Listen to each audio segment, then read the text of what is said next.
ternyata lebih cepet ya gantolnya. Wah, gede banget. Ini berapa nih, Kang?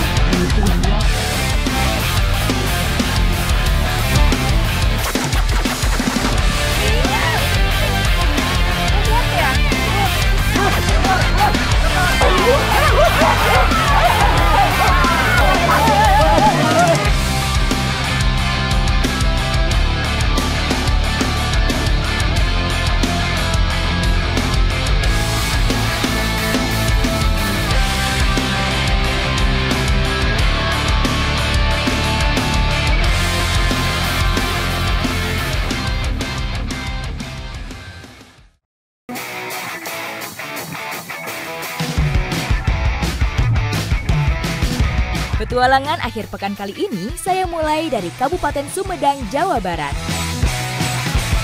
Desa Licin merupakan kampung budidaya perikanan. Nah, di sana ada salah satu jenis ikan yang bikin saya penasaran nih. Ikan apa kira-kira? Ikuti jejak saya, jejak petualang. Lazimnya, ikan air tawar yang banyak dibudidayakan adalah ikan khusus konsumsi. Namun lain ceritanya dengan ikan yang dibudidayakan oleh masyarakat Kampung Perikanan Ciburial yang bernilai fantastis. Ikan dewa terbilang masih jarang dibudidayakan karena tingkat kesulitan yang sangat tinggi. Disebut juga dengan ikan mahsir, semah atau ikan kancerah ini termasuk salah satu ikan yang mendiami perairan Indonesia yang memiliki aliran sungai deras dengan kualitas air yang terjaga. Nah, kalau ikan dewa di tempat lain biasanya dikeramatkan, tapi di tempat ini justru dibudidaya dan dikomersilkan. Dan di kolam ini pun jumlah indukannya ada sekitar 200 ekor ya, Kang ya? 200 ekor lebih lah. Mantap. Untuk indukannya. Indukan dan kalau indukan. Bagi masyarakat Sunda, ikan yang memiliki nilai mistis dilarang untuk diambil di beberapa tempat. Butuh waktu lama untuk membesarkan indukan ikan ini. Jadi budidaya ikan dewa di tempat ini itu dipisahin berdasarkan umur. Nah, di depan saya yang usia 4-5 bulan, begitu dikasih makan cepet banget responnya, aktif. Nih, tuh langsung diserbu makanannya. Sirkulasi air alami yang terdapat di Ciburial membuat perawatan ikan dewa lebih mudah. Pemberian pakan rutin dilakukan 2 kali sehari, setiap pagi dan sore. Nah, jadi ini cacing sutra, ini adalah pakan ikan dewa juga, tapi khusus untuk usia larva atau yang usianya masih 1 bulanan ya? 1 bulan. Untuk umur 1 bulan sampai 2 bulan masih dikasih cacing sutra pakan alami. Ini paling tinggi. Untuk pertumbuhan yang lebih optimal, ikan dewa dibudidayakan secara monokultur, sehingga pemisahan dari jenis ikan lainnya harus dilakukan. Tak jarang, jenis ikan air tawar lainnya seperti ikan mas, nila, dan tawes masuk ke kolam. Jadi harus dipisahkan. Nah, ini saya sama Kang Deden udah nyebur kolam buat nyortir ikan, dipisahin antara yang ikan dewa dan yang bukan ikan dewa. Pakai ini ya, Kang ya? Ini alatnya. Ini alatnya, pakai serok. Serokan. Segede ini.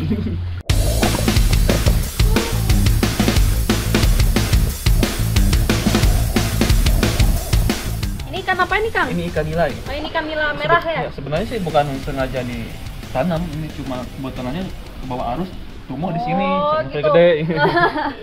Nah, ikan yang udah disortir ditaruh di wadah ini nih, buat nanti dipisahin, biar gampang nyari ikan dewanya ya, Kang ya. Meskipun bersumber dari mata air alami yang masih jernih, memisahkan ikan lain dari kolam memiliki tantangan tersendiri. Mata benar-benar harus jeli dalam melihat dan membedakan jenis ikan yang disortir.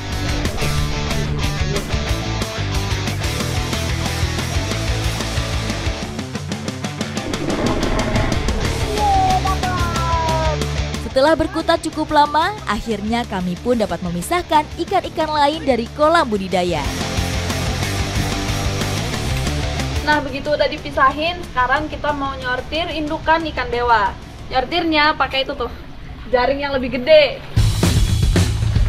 Digelar ya ini ya. Tahapan budidaya ikan dewa yang tidak boleh terlewat adalah proses pemijahan. Pertama-tama kami harus memisahkan ikan yang sudah siap menjadi indukan. Untuk mempermudah proses sortir, kami pun menyisir tepian kolam menggunakan jaring. Setelah terkumpul, barulah indukan siap diambil. Hampir aja dapet. Langsung lepas karena emang selicin itu dan geraknya juga cepet banget. Sebagai penghuni arus deras yang berbadan ramping, membuat gerakan renang ikan dewa sangat gesit. Wah, wah, gede banget. Ini usia berapa nih, Kang? Itu usia hampir 8 tahunan. Wow, 8 tahun. Bobotnya itu 4 kiloan. Berat juga sih ini, antep. Wah, gede. Kalau ini kelihatan nggak, Kang? Jantan atau betinanya? Itu betina. Betina ya? Wow. Betina 8 tahun. Gede banget. Ikan yang bisa masuk kategori indukan adalah ikan yang menginjak usia 2 tahun dengan berat minimal 2 kg. Betina yang siap bertelur juga ditandai bagian perut yang lunak.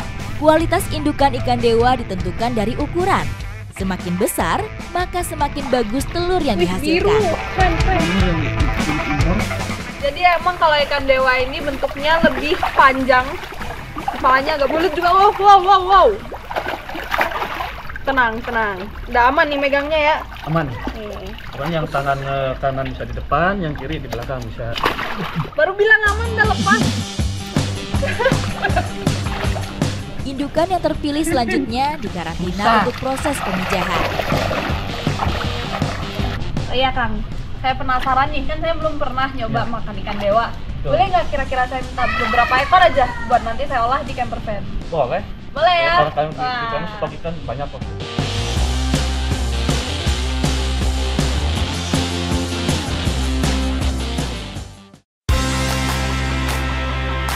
Berbekal ikan dewa yang sudah saya tangkap, kami melaju menuju lokasi camping. Desa Sukajaya, Sumedang menjadi lokasi pilihan kami. Dikelilingi perbukitan hijau dan hamparan persawahan luas, kami dapat bersantai sembari menikmati pemandangan. Nah, akhirnya nyampe juga kita ke salah satu spot yang cocok banget buat camping. Saya udah bawa perbekalan dan bentar lagi kita mau bakar-bakar ikan dewa di sini. Ikuti jejak saya, jejak petualang.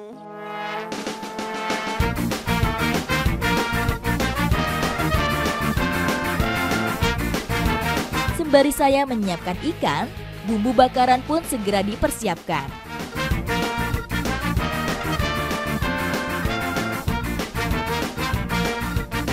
Tambahan aroma dari kunyit menjadi pasangan tepat untuk menghilangkan aroma amis ikan.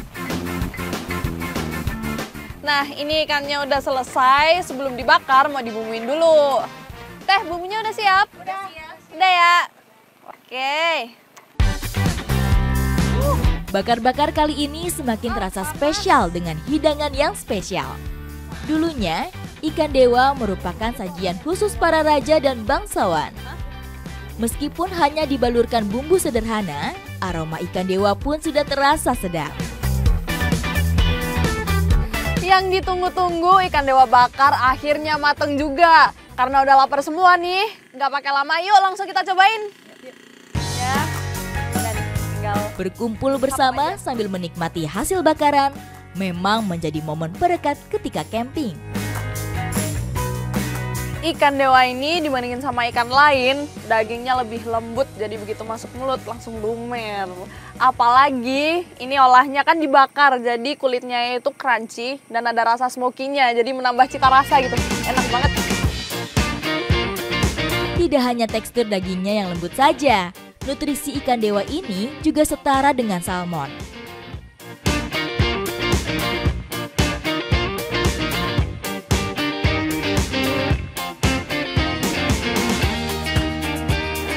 Ikan dewa bakar emang paling enak dinikmatin selagi masih panas di suasana malam. Ikuti jejak saya, jejak petualang.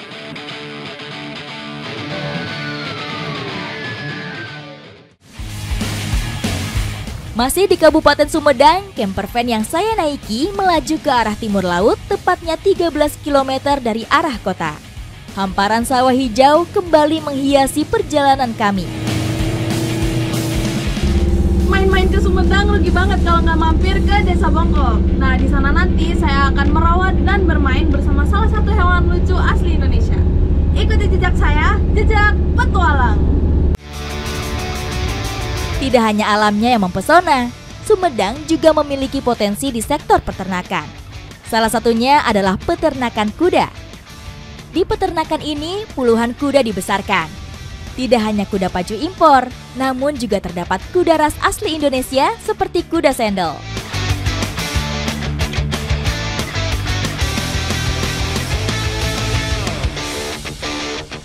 Hari ini saya udah nyampe di AK71 Farm di Desa Jambu dan saya udah nggak sabar buat melakukan aktivitas bersama kuda-kuda yang ada di sini. Ikuti jejak saya, jejak petualang. Perawatan kuda dimulai dari pemberian pakan rutin setiap pagi dan sore hari. Pemberian pakan kuda ternak lebih bervariasi dibandingkan kuda di alam liar. Komposisi yang tepat antara karbohidrat dan protein dapat membuat kuda lebih sehat dan berumur panjang. Jadi jenis kuda di farm ini tuh ada macam-macam. Nah, kebetulan yang lagi sarapan sekarang ini adalah jenis kuda mini. Lucu banget ada anakannya. Tinggi kuda sandalwood pony dari kaki hingga punggung hanya sekitar 1,5 meter. Di balik ukurannya yang mini, kuda ini memiliki kaki dan daya tahan fisik yang lebih kuat. Nah, kuda di sini pun dimandiinnya pakai sampo khusus buat kuda. Kuda tidak boleh dimandikan terlalu sering karena dapat merusak bulunya. Selain itu, apabila kedinginan, kuda akan mudah terserang penyakit.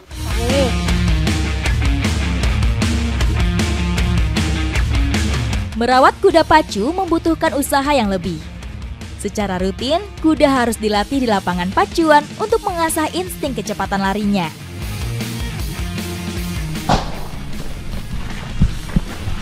Ya, naik terus. Nah.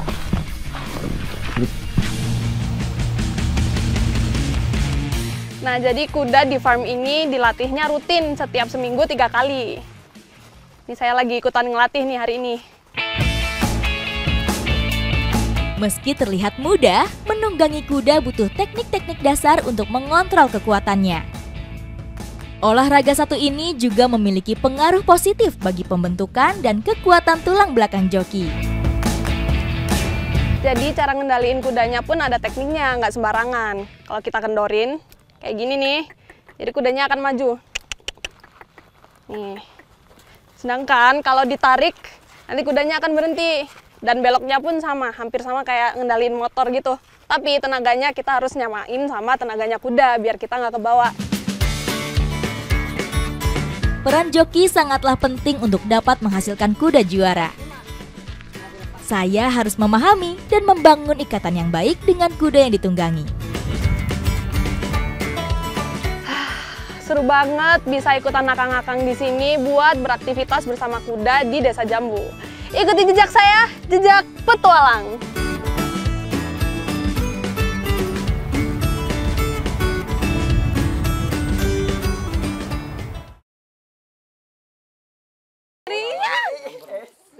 Kok kuat ya? Wah.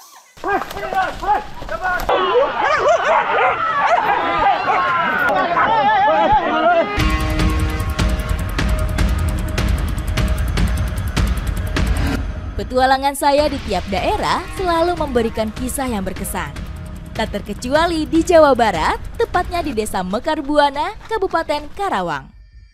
Pemukiman warga yang terletak di kaki Gunung Sangga Buana ini tergolong rawan akan serangan hewan-hewan liar. Salah satunya ular yang sering mengancam ternak warga. Wih, gede banget Kang. Wah. Nah sekarang saya udah sama Kang Dande yang udah biasa menghandle ular. Dan kita sekarang mau mengevakuasi ular yang ada di pemukiman warga di sini.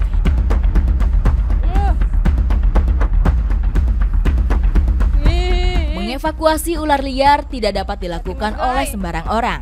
Saya pun ditemani oleh ahli yang biasa mengamankan ular-ular.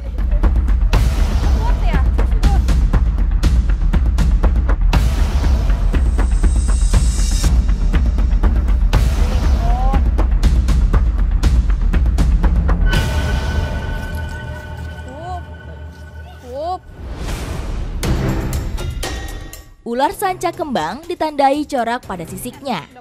Ular yang mendiami kawasan Asia Tenggara ini masih banyak ditemukan di kawasan Sanggabuana.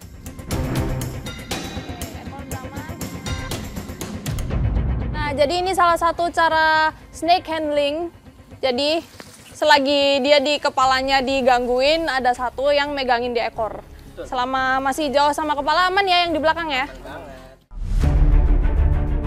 Reptil ini menyerang dengan gigitan taring dan lilitan badannya untuk menemukan tulang mangsanya. Selama proses evakuasi, penting untuk bisa membaca arah gerakan ular. Ini ularnya gede banget, ini bisa sampai berapa meter nih ya? Diameternya 3 meter lah. 3 meter. Ketika terpaksa mengevakuasi ular seorang diri, maka kepala ular dapat dijepit di antara kedua kaki. Untuk melepaskan lilitannya, harus dimulai dari bagian ekornya.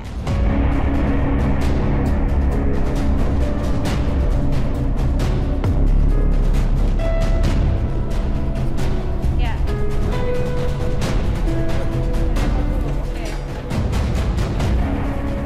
Kepalanya diamanin dulu ya. Kepalanya. Melilit lagi dia ya, masih berusaha buat Lepasin. melawan. Dia melawan. Wah, Lepasin. takut banget. Ah, 2. aman ya. 1, 2,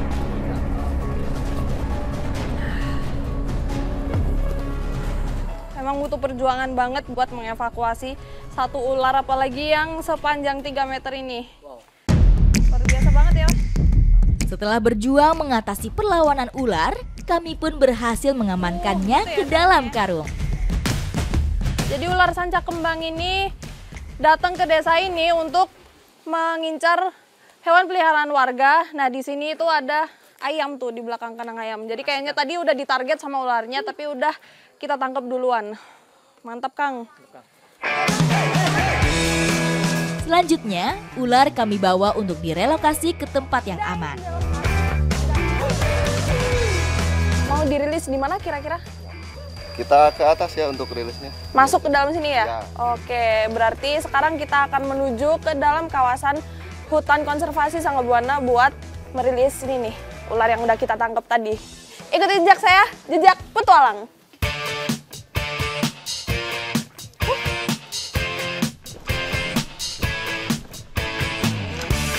Menempuh perjalanan menuju hutan konservasi tidaklah mudah.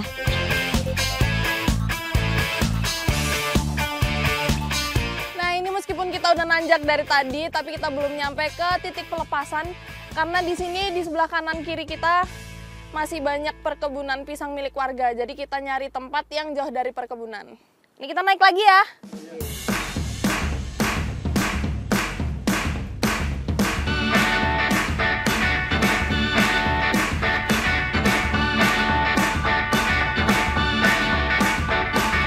Nah, jadi kenapa kita memutuskan untuk melepaskan ular di tempat ini? Karena kawasan hutan ini ekosistemnya masih terjaga banget. Apalagi di sini masih ada hewan langka yang suka berkeliaran di sekitar sini ya, Kang ya?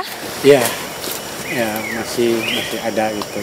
Beberapa waktu lalu sempat di jalur sini kita nangkep macan tutul sama macan kumbang dan hewan-hewan lainnya. Jadi emang di sini ada macan tutul dan macan kumbang yang terekam sama kamera trap. Jadi kamera trap ini buat memantau keberadaannya ya. Iya. Tuh.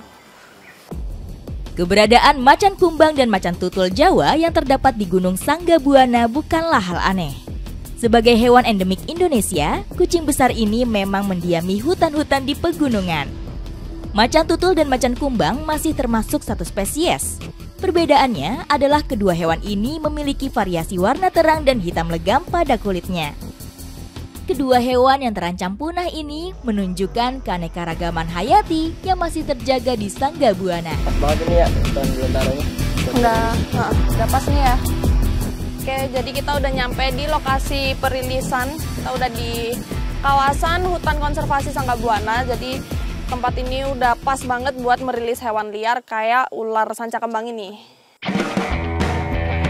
Selain pertimbangan jarak yang aman dari pemukiman warga, kesediaan air dan mangsa alami juga menjadi pertimbangan penting saat relokasi hewan liar.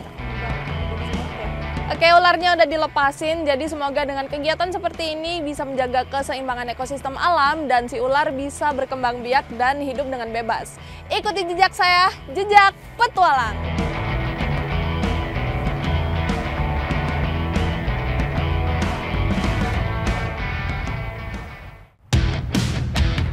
Dari Kabupaten Karawang, perjalanan saya lanjutkan ke Kabupaten Majalengka.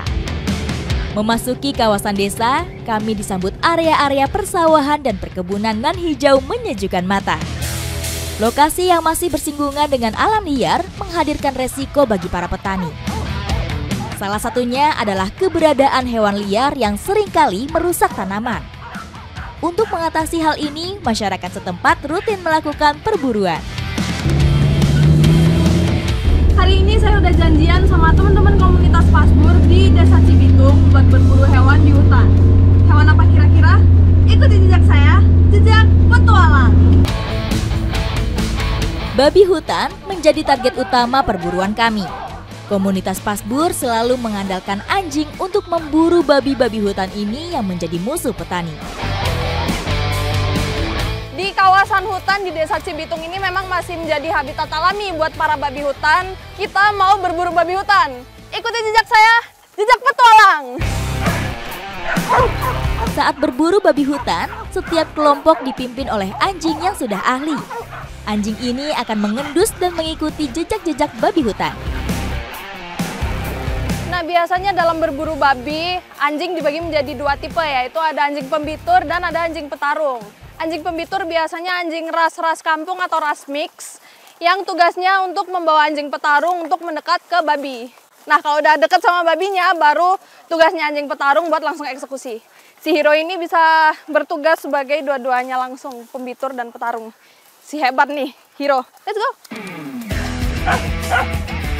Selain membutuhkan dua keahlian, yaitu untuk bertarung dan mengendus jejak babi, anjing-anjing ini juga harus dibekali fisik yang kuat. Kemampuan fisik ini berguna ketika masuk ke dalam hutan dan harus berlari berjam-jam mengejar babi. Antusias anjing di sini emang bener-bener hebat banget. Tuh pada lari-lari buat nyari babi. Ini tadi karena ada yang lihat babi makanya satu anjing jenggong langsung semuanya ikutan. Ketika sudah menemukan jejak babi hutan, anjing-anjing ini akan menggonggong memanggil kawanan di kelompok lain. Nah, ini kita lagi ngumpul sama kawanan lain. Ini anjingnya pada ngumpul karena lagi ada pantingan di depan. Anjingnya bisa banyak banget, puluhan hingga ratusan pokoknya. Saya udah ketinggalan nih. Berburu di tengah hutan seperti ini, dog handler juga harus mampu mengimbangi kemampuan anjing. Mulai dari mengimbangi kekuatan tarikan anjing sampai napas untuk berlari jauh. Setelah aba-aba diberikan, tali-tali anjing langsung dilepaskan. Anjing yang ahli langsung bergerak menuju babi dan menyerangnya tanpa ampun. Pantingan adalah sebutan para pemburu. Kawanan anjing saling menggonggong dan menggiring babi hutan hingga terpojok.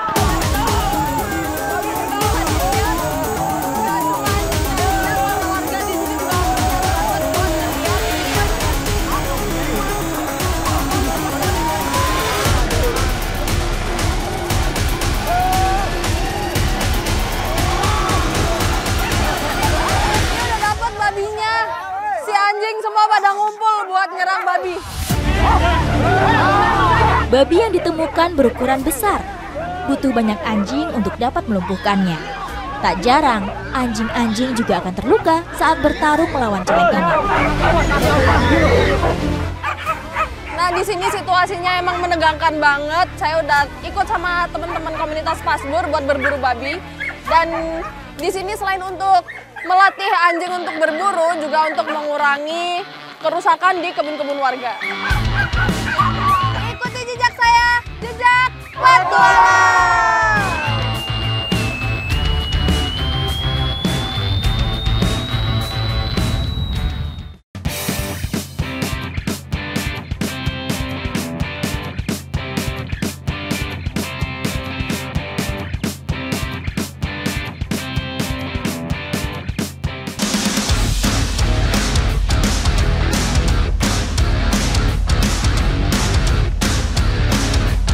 Bergelar kota angin membuat hati saya terpanggil untuk mengudara di kota ini.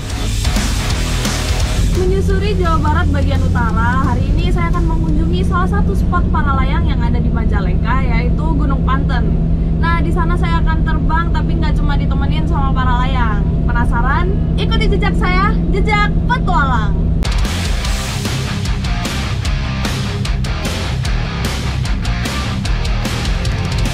Kali ini saya terbang dengan konsep yang berbeda.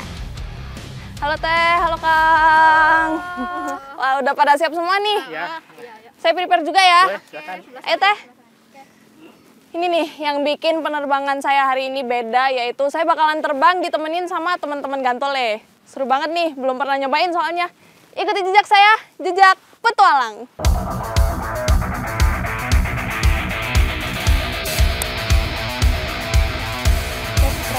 Menjajal terbang bersama para atlet Gantole akan menjadi sensasi baru bagi saya. Meskipun sama-sama tergolong olahraga udara, butuh trik tersendiri untuk mengudara bersamaan. Tetap sebelum take off kita harus 5 checkpoint dulu sembari nunggu Gantolenya prepare. Nah, sebentar lagi setelah Gantolenya terbang akan saya susul pakai alat aku sendiri nih.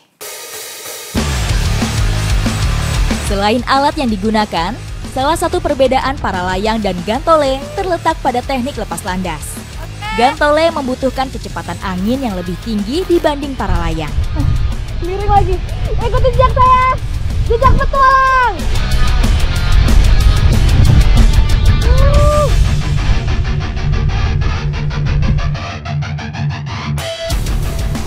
Halo. Lajunya ternyata lebih cepet ya, Gantole. Wow. Jarak antara lokasi take off dengan titik landing memang tidak jauh. Namun, jalur yang akan kami lalui berbentuk zigzag. Hal ini bertujuan untuk menyesuaikan arah angin.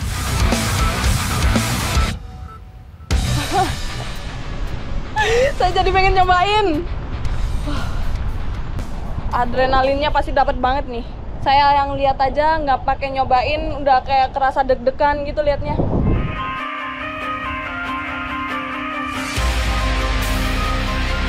Saat di udara, saya cukup mengendalikan arah terbang dengan menarik tali para layang. Sementara Gantole, pilot mengendalikan arah menggunakan badannya.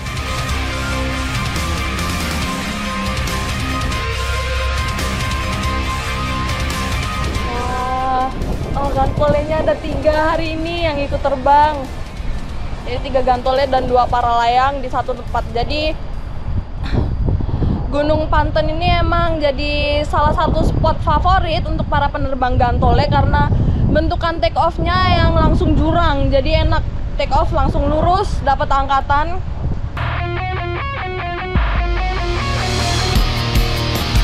Tantangan terbang kali ini kami harus menyesuaikan jarak untuk menghindari tabrakan antar penerbang.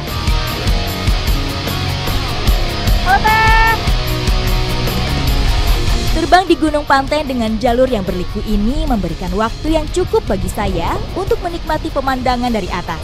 Oh, beneran deh, saya menikmati banget penerbangan hari ini. Terbang enak, otomatis ngaruh juga sama mood. Jadi kalau misalnya awalnya lagi cranky gitu, terbang gini bisa jadi healing banget pokoknya. Langsung good mood, langsung seneng banget deh pokoknya.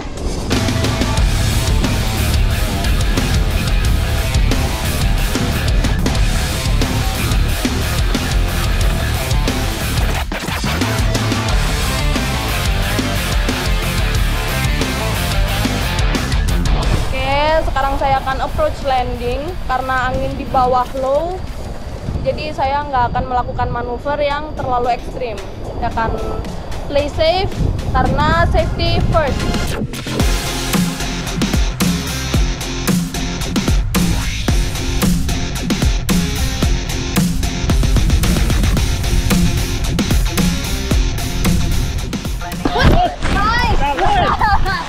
Happy landing. Wah, enak banget cuacanya. Mantap. Mantap.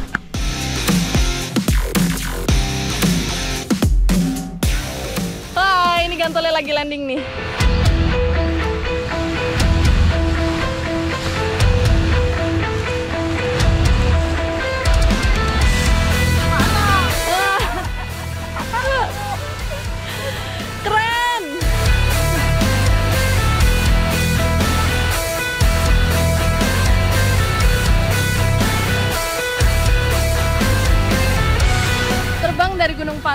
pengalaman yang sangat berkesan buat saya karena saya akhirnya bisa nyobain terbang bareng sama Kantole. Ikuti jejak saya, jejak petualang.